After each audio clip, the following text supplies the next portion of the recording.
কুচবিহারে ধরুন আজ পর্যন্ত একটা 15 বছরের মধ্যে তারা একটা শিল্প আনতে পারলো না, কোনো কর্মব্যবস্থা নাই। তাই পশ্চিমবঙ্গের থেকে সমস্ত গ্রামগঞ্জে যে মানুষগুলো আছে তারা এখানে কাজের ব্যবস্থা না পেয়ে তারা বাইরে চলে যাচ্ছে। এই সমস্যাগুলো বেশি হচ্ছে। এই যে চারিদিকে একদম মানে এদের সন্ত্রাস, কেউ যদি বিরোধী কিছু দল করে তার উপরে অত্যাচার। তৃণমূলে এই সন্ত্রাসের এটাই হচ্ছে ওদের মেন মেন ওই, আর কিচ্ছু না। মানুষ কি করে কাজ করবে, কি করবে? তাই অনেকে যাচ্ছে, চলে যাচ্ছে বাইরে। কি করবে এখান থেকে?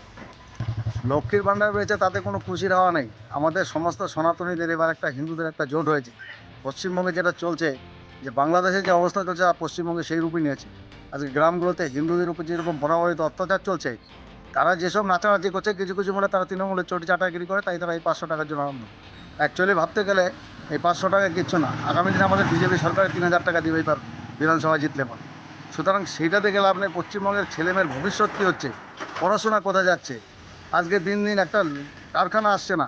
পশ্চিমবঙ্গের শিল্প 8,500 চলে গেছে, 8,500 স্কুল বন্ধ হয়ে গেছে। লক্ষ্মীর ভাণ্ডার করে কী হবে? এটা হচ্ছে মানুষের ভোটের ইস্যু, আর কিচ্ছু না মমতা ব্যানার্জি। তো আমার এলাকার উন্নয়ন বলতে, আমি আজকে যখন থেকে আমার বয়স প্রায় 50 পার হয়ে গেছে, আমি আজ পর্যন্ত একটা ট্যাপ কল পেলাম না বাড়িতে। আর বাড়িতে বাড়িতে ওরা যে এই পশ্চিমবঙ্গ সরকারের তরফ থেকে যে ওই তোষা জল দিয়েছিল, সেই জলের মধ্যে মানে পেচ্ছাপের মতো মানে জল পড়ে না, বন্ধই হয়ে গেছে ধরা যাচ্ছে। উন্নয়ন তো বলতে এরকম না। আর এখন যে কাজ এসছে, কিছু কিছু গলি দেখছি ওই প্লেট দিয়ে করছে, পাওয়া করছে, এটা ভোটের ইস্যু, আর কিচ্ছু না।